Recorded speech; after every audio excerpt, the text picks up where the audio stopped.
Voilà. Oh là là, punaise. Bon, j'ai enfer et damnation. Alors, je vais vous montrer certaines images que j'ai dans mes cahiers. Là, vous avez un extraterrestre gravé dans la pierre euh, qui, qui est au Mexique. Alors, ce sont des imprimeries, des imprimantes. Parce que moi, j'ai pas internet, c'est un ami qui me les fait. Hein. Là, vous avez, je vais vous montrer des dessins. Là, vous avez aussi un extraterrestre, une momie. Là, Ils sont très grands généralement, c'est ça? ouais, ça dépend, il y en a qui sont petits. Hein. Et là, vous avez dans les hiéroglyphes en Égypte, évidemment, quand on parle de l'Égypte, ils ne montrent. Ça, la momie, c'est au Pérou. Voilà, ça, c'est dans mon cahier, donc c'est au Pérou. Et vous avez aussi, là, voilà, en Égypte, évidemment, ils ne montrent jamais les ovnis qui sont dessinés dans la pierre. Je vous le montre à vous.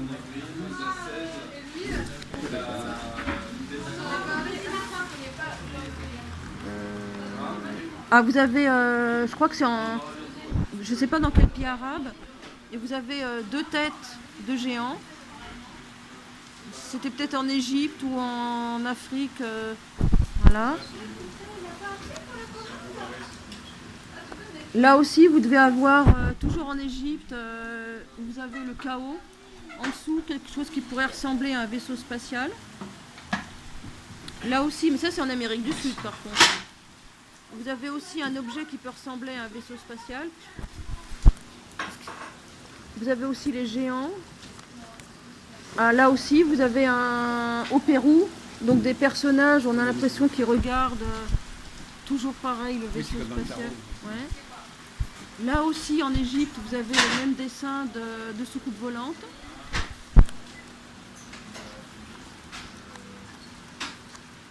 Ah! Alors vous avez en Australie une grotte avec 3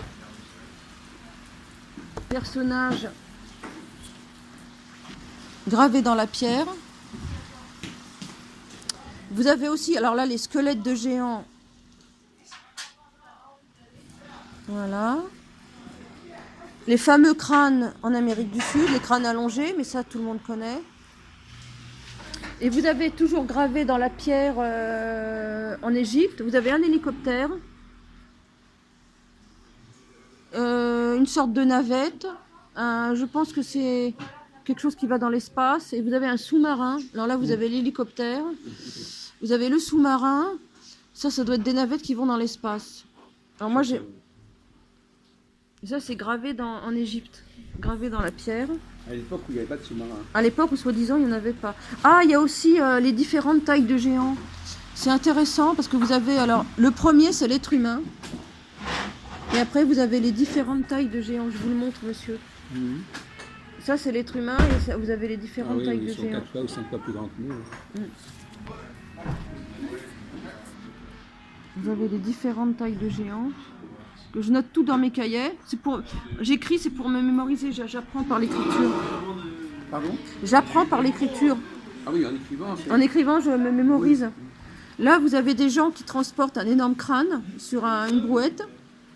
Vous mettez les photos après avoir écrit ou avant? Non, j'écris, puis je mets en fonction de l'écriture, ce qui correspond à l'écriture. Là aussi, vous avez un crâne.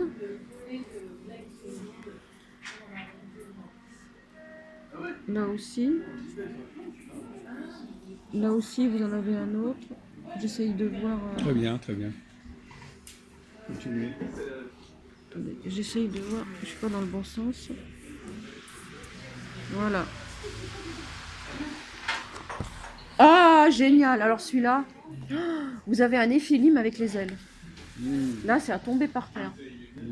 Et là, il y en a un autre. Ça, c'est une photo assez Ce sont ancienne. des découvertes de squelettes. De squelettes, ouais. Mais on n'en parle jamais de ces découvertes? Bah non, faudrait bien que les Qu'est-ce que disent les archéologues quand ils trouvent des choses comme ça? Ah, ils sont dans le déni le plus total. Non, mais qu'est-ce qu'ils disent?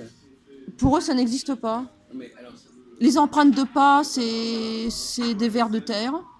Véridique, hein. quand tu vois des grands squelettes, Ah bah ils en parlent pas, hein. Donc vous l'avez là Par contre, je sais pas dans quel pays c'est. Et c'est une photo qui a l'air assez ancienne d'après l'image. Et là, vous avez, alors celle-ci, c'est génial, le néphilim avec les ailes, c'est extraordinaire. Voilà, les autres, c'est les tarots.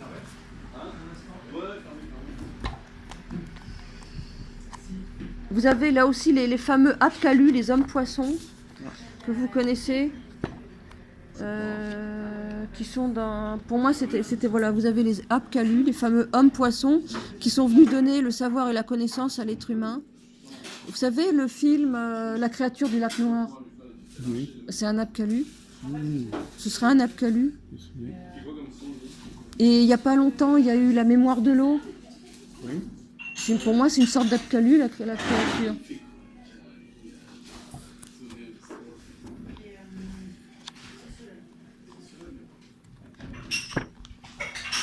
Voilà. Ah oui, alors là, vous avez un squelette absolument génial avec la taille de l'être humain à côté.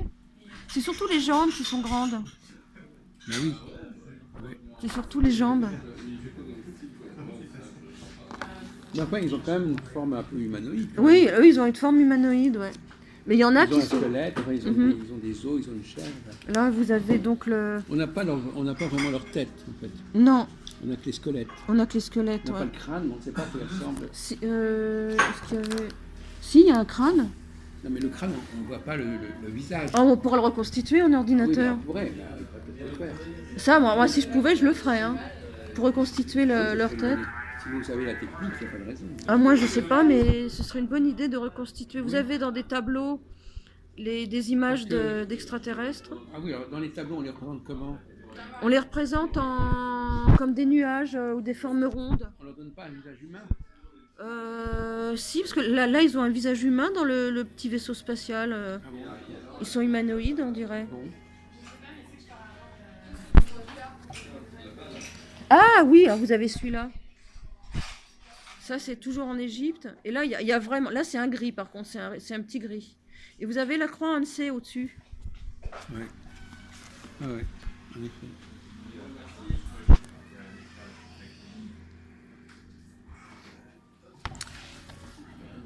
Et là, vous avez le même dessin de tout à l'heure.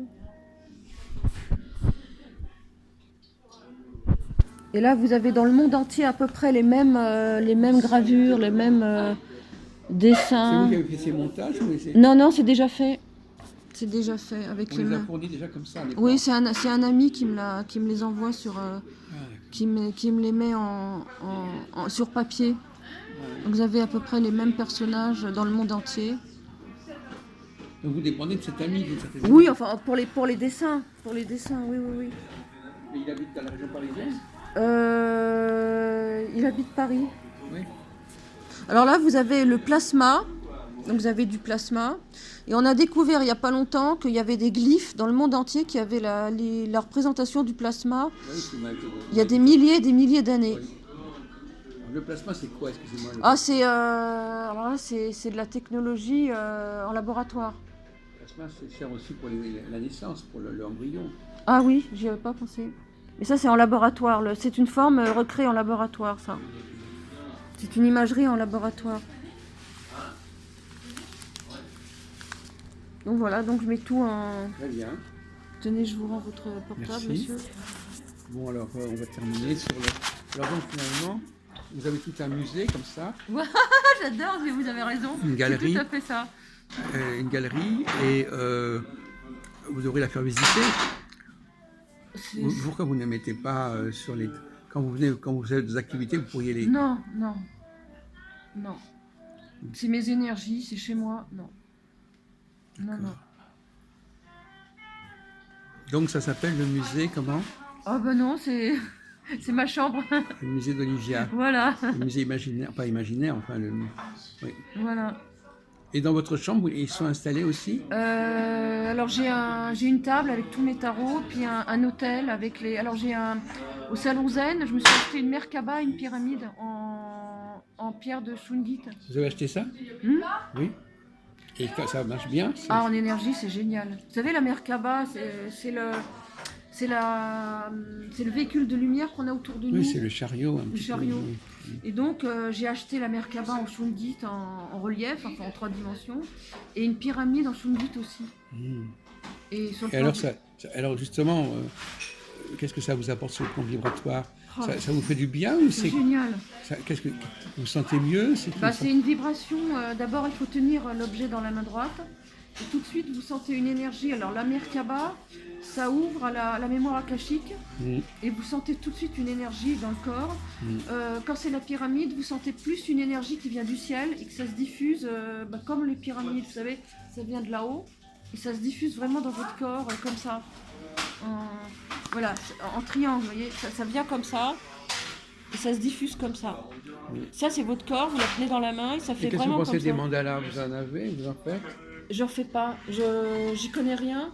Qu'est-ce qu'il y avait quelqu'un l'autre jour au salon Zen qui me disait qu'il faisait des mandalas? Ah oui, mais je suis sûre que c'est bien les mandalas, j'en suis sûre. Mais, Donc ça vous fait surtout du bien physiquement, au psychiquement. niveau énergie, ouais. Voilà, Au niveau c'est vibratoire. ça. C'est pas une question de langage. À ce moment-là, Ah on n'est non, plus là, dans le langage. Non, C'est ça qui est intéressant. c'est une vibration. On n'est pas dans la parole, on est simplement dans la vibration. On reçoit quelque chose. Voilà. Et vu que c'est une pierre de Shungit, donc une pierre des volcans, c'est très très puissant. Et Donc, qu'est-ce que vous pensez du tantra? j'y connais rien. Là, je dis rien parce que je sais pas. Donc, je sais pas. Non, parce que le rapport entre un homme et une femme, ça peut être intéressant aussi comme énergie. Oui, mais mais là, j'y Au connais niveau rien. vibratoire, c'est quand même... Non, sincèrement, le tantra, j'y connais rien. Donc, je préfère ne rien dire.